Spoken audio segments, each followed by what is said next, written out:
and Colton. Yeah, for the last couple of years, just really stepping up and making our Christmas brighter. Appreciate it. Okay, and Reverend, yeah. And actually making our Friday night a little brighter, too. Yeah, Reverend Kim has already mentioned the joy that we experienced if you were here. I know that we all are experiencing the joy, we all experienced the joy that we've been talking about all month. The love, the laughter, and the connection with each other that gives meaning to Christmas. And I want to thank everyone also. Our greeters, our behind-the-scenes shopper, our cookie makers, our elves, our presenters, our pianists, and all the enthusiastic singers, especially during the 12 days of Christmas, that really made the evening so much fun.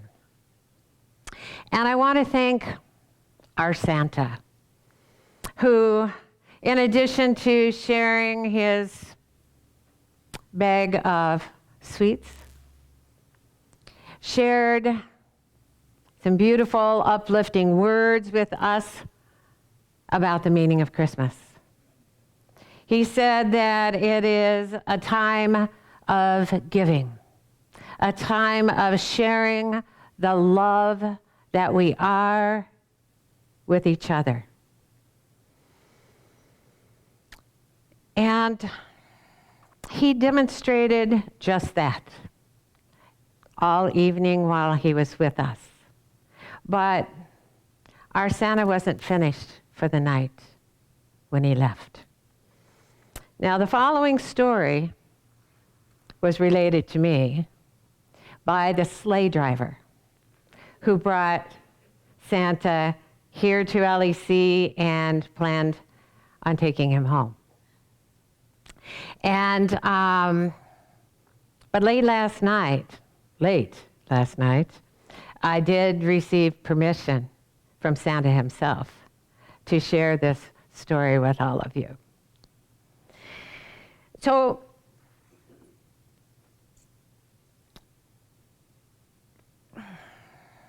as the sleigh driver was preparing to take Santa home, Santa asked if they could make a stop on the way to get a steak and onion sandwich at Big John's for Mrs. Claus. And as he stood in line at Big John's, Santa continued his goodwill to all men message to everyone around him who seemed to be convinced that he was the real deal. I mean, after all, he was jolly and friendly and filled with kindness, and he had a white beard that you couldn't pull off. And when he got to the counter, Santa asked the workers if they'd been good. But before they could answer, a young man, about 13 or 14, who was also at the counter to Santa's left, said, "Santa, I've been good. I mean, very good. I'm straight A's and B's all this year." And so Santa said, "Well, that is good. What school do you go to?" And he said, "I go to school in Lansing, but I'm here this weekend to visit my dad." And so Santa reached into his generous pocket and pulled out a $20 bill and gave it to the young man and said, "Merry Christmas." And the young man's eyes got really big, and he was so surprised, and he said, "Thank you so much." And after the young man left, while Santa waited for his order, a very tall man walked into Big John's. And he had one of those neck gaiters pulled up all the way so you could only see his eyes. And he walked up behind our Santa, and he tapped him on the shoulder. And when Santa turned around, he said, "You're the guy who gave the money to my son, aren't you?" He said, "I just want to thank you." It made a big difference to him. It meant a lot to him. And it means a lot to me. And then he turned and he walked out. And still, that's not the end of our Santa story for the night. Because as our Santa was waiting at the counter for his order, he asked how many employees were there. And the young woman behind the counter said, "Well, there's 4 of us tonight." And Santa said, "Well, I just happen to have 4 $20 bills in my pocket." And he reached in and he pulled them out and he gave one to each of the workers. And he said, "Merry Christmas," waved to everybody, and left Big John's with his steak and onion sandwich. And so when he and the sleigh driver got back in to the sleigh driver asked Santa how he felt. And Santa said, "Wonderful." He said, "Something happens to me when I put on this suit." And there's something wonderful that can happen to all of us in any moment that we see ourselves differently. In our true holy light. When we feel more free and we feel more spacious as a being. Which is to say, when we feel the Christ rise up in us so that all we can see is the Christ around us.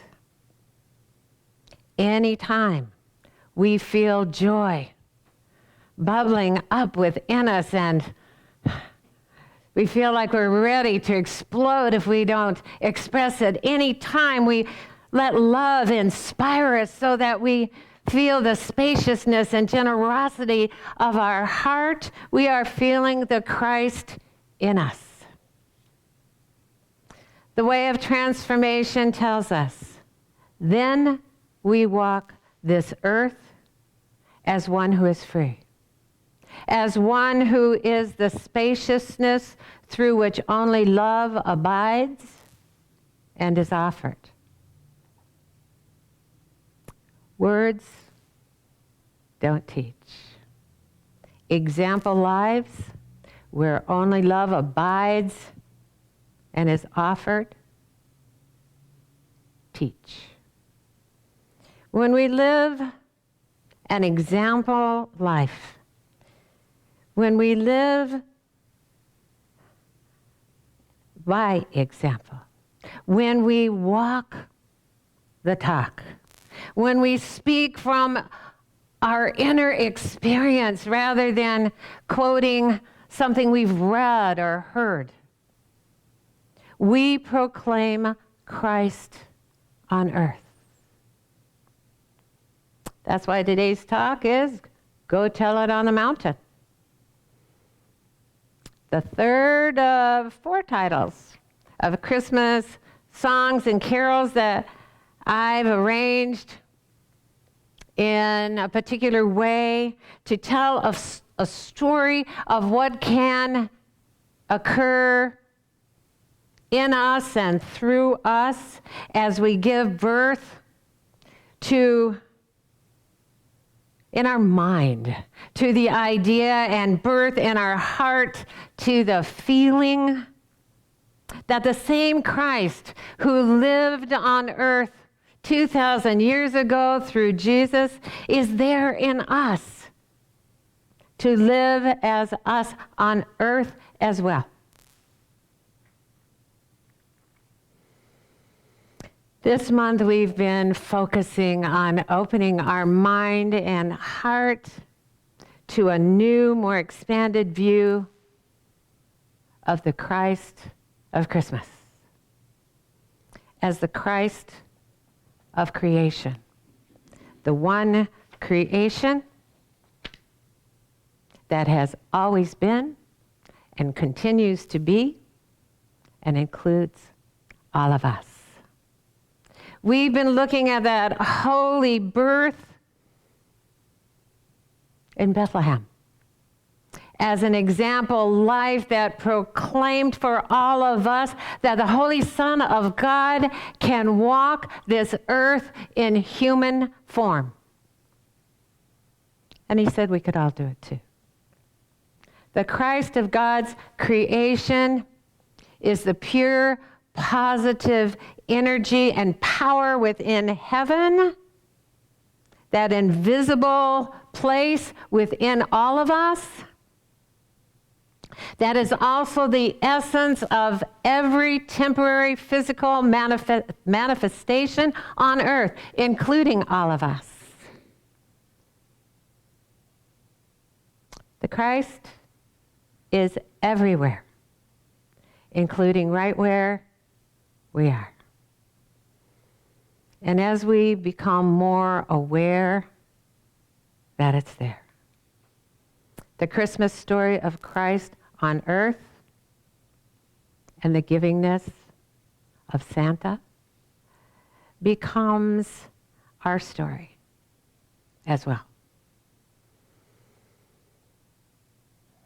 So here we are.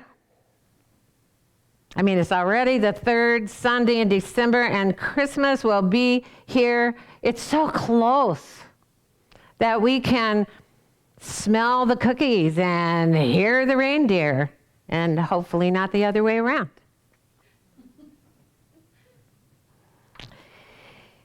And hopefully all of us this morning are feeling the joy that we've been talking about, the joy that gives meaning to Christmas, the joy that gives meaning to the time of Christ and gives meaning to all time and beyond time.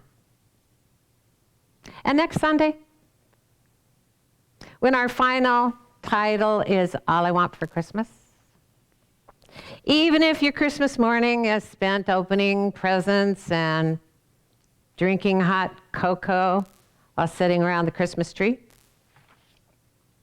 and even if your very last thought is about going outside in the frigid morning air, it's our hope you'll still include us via live stream as part of your morning celebration, part of your Christmas happiness, because that's what we do best at LEC. We celebrate life. The Christ, God's one creation, fills the universe with joy in this very moment, as it always has since the beginning. And that's a call for celebration. Ours is a shared identity with the whole joyous universe, with all that is, wherever it is. We belong to it. It belongs to us. And that's cause for celebration. One creator, one creation. One Father, one Son.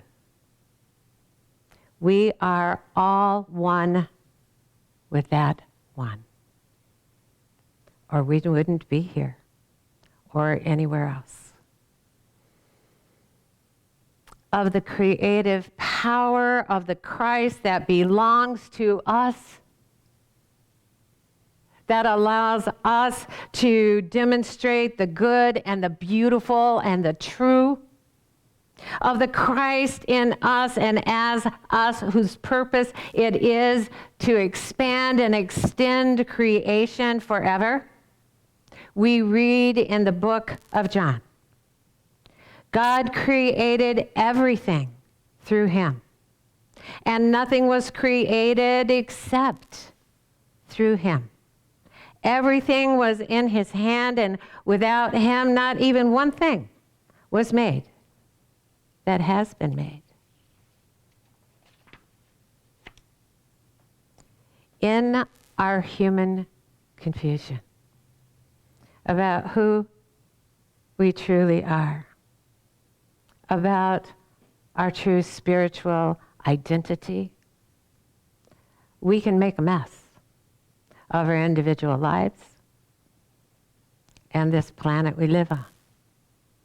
But the Christ in us can only create that which is good and beautiful and true, because the Christ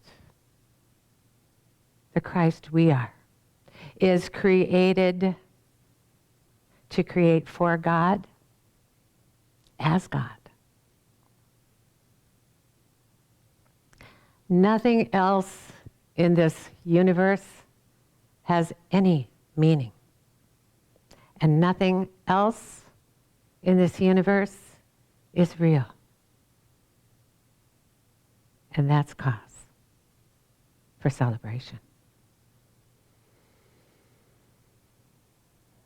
When we consciously join in our mind and in our hearts with the universal joy and love and peace and goodwill to all that is our true nature, when we live with the awareness that we are spiritual beings simply having this human experience, we speak from that awareness and we act from that awareness. And so whatever comes through us is a creation of God, for God, as God. And the whole universe is pleased. It's necessary for us to open our mind and our hearts to the truth that we are God's child. To mentally put on the clothing of our spirit, so to speak, because something happens to us when we do. We feel just like the one who is one with all of creation. We've got to want to claim that's true and stop arguing with it. We've got to want to unconditionally focus on that truth rather than focusing on the world of appearances. If we want to live that truth and by example proclaim Christ on earth through us. As we read last Sunday from the book of Romans, for the creation eagerly waits with anticipation for God's sons to be revealed. That revelation is a moment-to-moment choice of self-expression. The Christ is always there for us to choose to be, and always there for us to choose to see. It's that unchangeable place within us where all that is beautiful and good and true lives without judgment.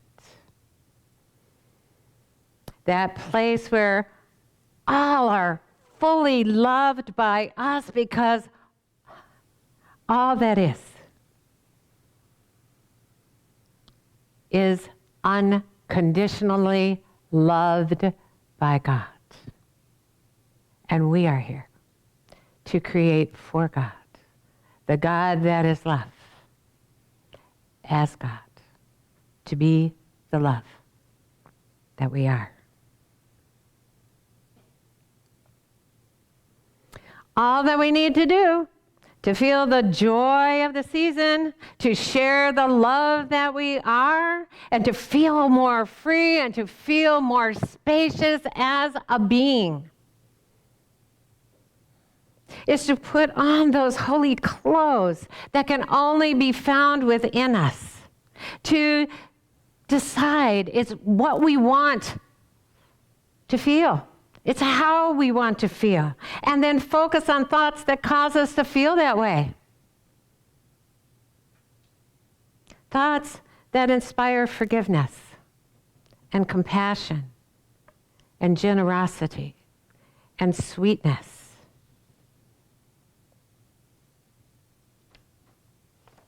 Thoughts that will direct our words and our actions from a place of love. Every thought that is imaginable, every feeling that is possible, every action that is feasible is available to us. Ours for the choosing. We are absolutely free to choose to shout our judgments of displeasure from the bowels of the earth. But we are also free to shout our happiness from that high, holy vibration of the Christ in us. And if we do, we can't help but to live the goodness that is life. We can't help but to celebrate the goodness that is life and to live out loud from the mountaintop of our highest thoughts because they feel so good. Every moment is a choice for love or not. And every choice we make affects our individual interpretation and experience of the energy and vibration of the Christ we share.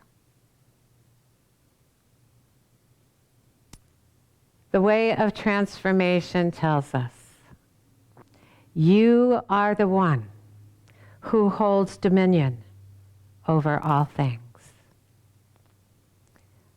What does this idea of dominion mean? It means that you are the one who is the source of the power that can choose how you will see what is around you, how you will perceive it, and what you will believe most about it. You are the one with the power to penetrate the illusory veil of the world and see the heart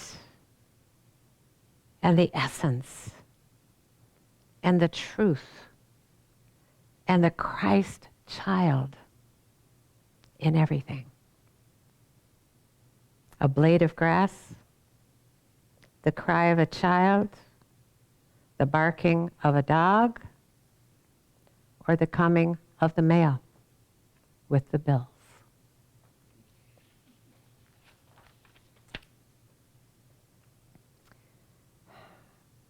Let us decide to tell our story from the mountaintop of our mind and from the immeasurable love of our hearts.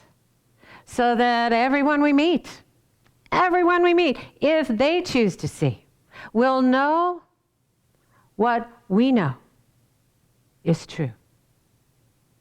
That the Christ has come to earth and lives through us. Namaste.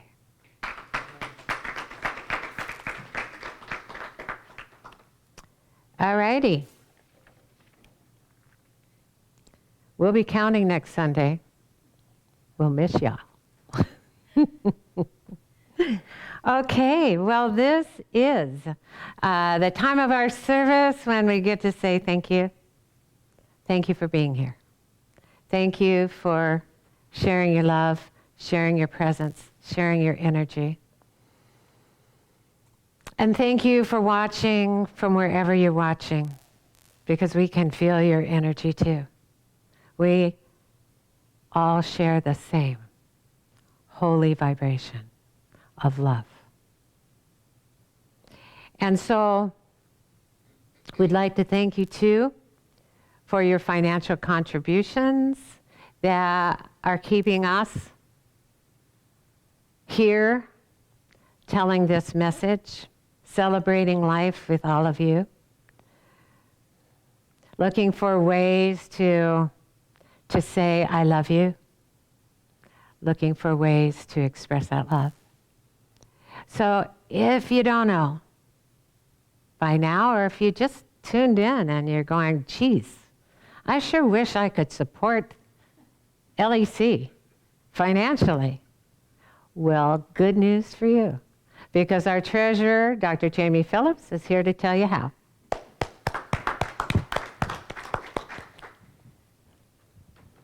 Good morning. Am I on? Yes, thank you. Okay, if you're here in the sanctuary, we've got a special gift for you today with Reverend Kim doing the bowls.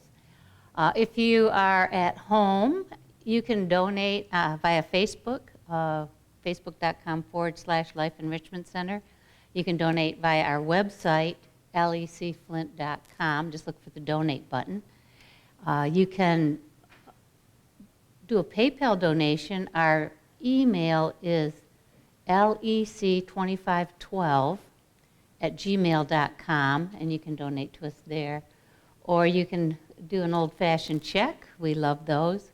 And we have a new mailing address. It is Life Enrichment Center, P.O. Box 321-294, Flint, Michigan, 48532. And if you're here in the sanctuary, we're going to have a gratitude offertory.